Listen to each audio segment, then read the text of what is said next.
assignments, doubts, exams. We have got you back. EduPlanner make every chapter easy to understand. Stay tuned, learn more, grow with us. For this problem, the question is asking about a stick that's a length of 1.85 meters oscillating as a physical pendulum, and we're trying to find out what the distance is between the stick's center of mass and the pivot point, which is point O here. So we're trying to find what is this distance x when the what is that distance that's gonna give the least period, and then figure out what is that period going to be. So there's a couple of equations we're going to have to work with. The first one, we are going to be finding the period, so we have t equals 2 pi times the square root of inertia divided by mass times gravity times distance.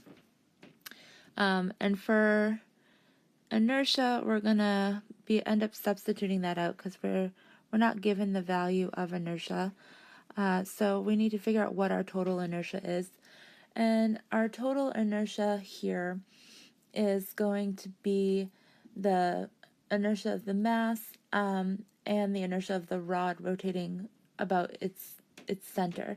So the total inertia is going to be the inertia of it rotating about the center, the rod rotating about its center, plus mass times the radius squared. Or in our case, we're actually going to swap out radius squared and just substitute in x, because that's what we're trying to find. We're trying to find our x squared here. And our inertia around the center is actually going to be 1/12 times the mass and times the length squared. So when we put that all together, we get that our inertia is going to be the mass times the length squared divided by 12 plus our x squared. Okay, and we can go ahead and plug that right back up into our original equation now. So we will now have our period equation where t equals 2 pi times the square root of L squared divided by 12 plus x squared divided by gravity times x,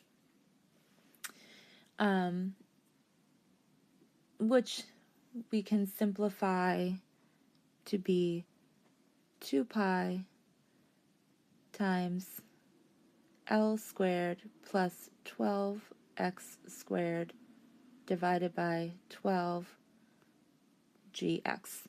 So we now have that equation. So to continue to solve for this, we need to find x where the period is the minimum. So we set the derivative of the period with respect to x equal to 0, and then we'll go ahead and solve for x. So we have our derivative of our period with respect to x equals to 0.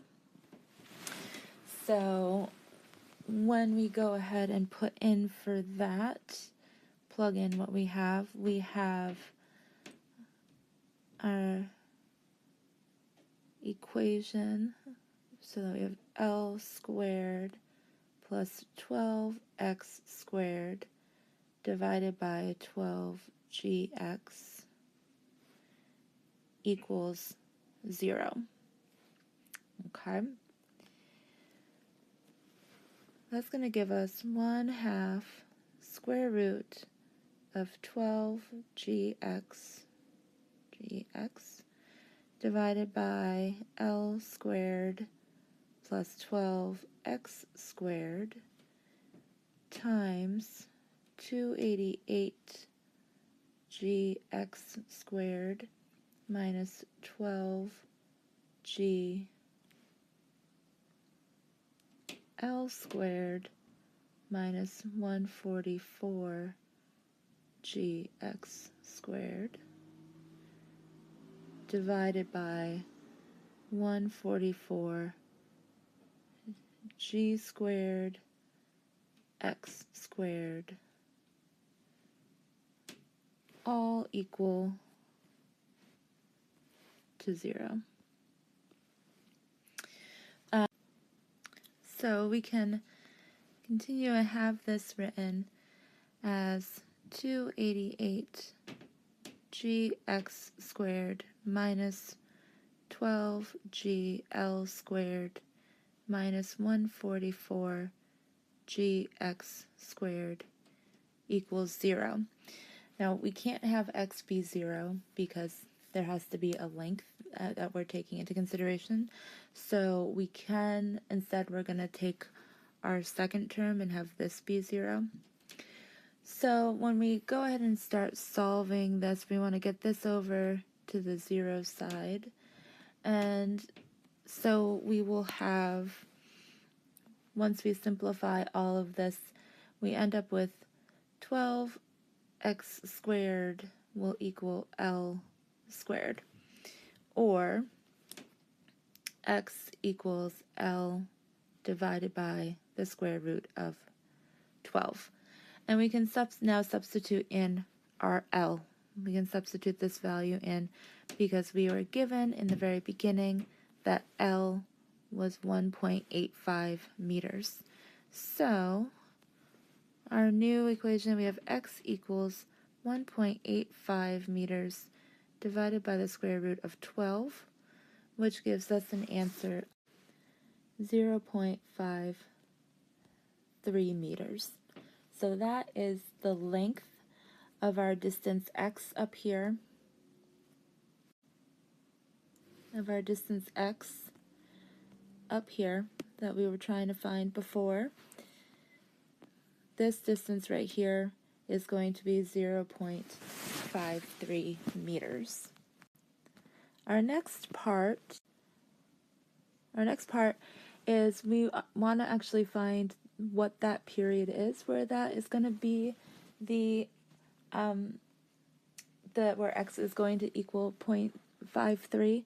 So again, we have our equation. Our period equals 2 pi times the square root of L squared plus 12x squared divided by 12gx. And we can substitute in our known values. So we have t equals 2 pi times the square root of 1.85 meters squared plus 12 times 0.53 meters squared divided by 12 times 9.8 times 0.53 meters. And that gives us a period of 2.1 seconds.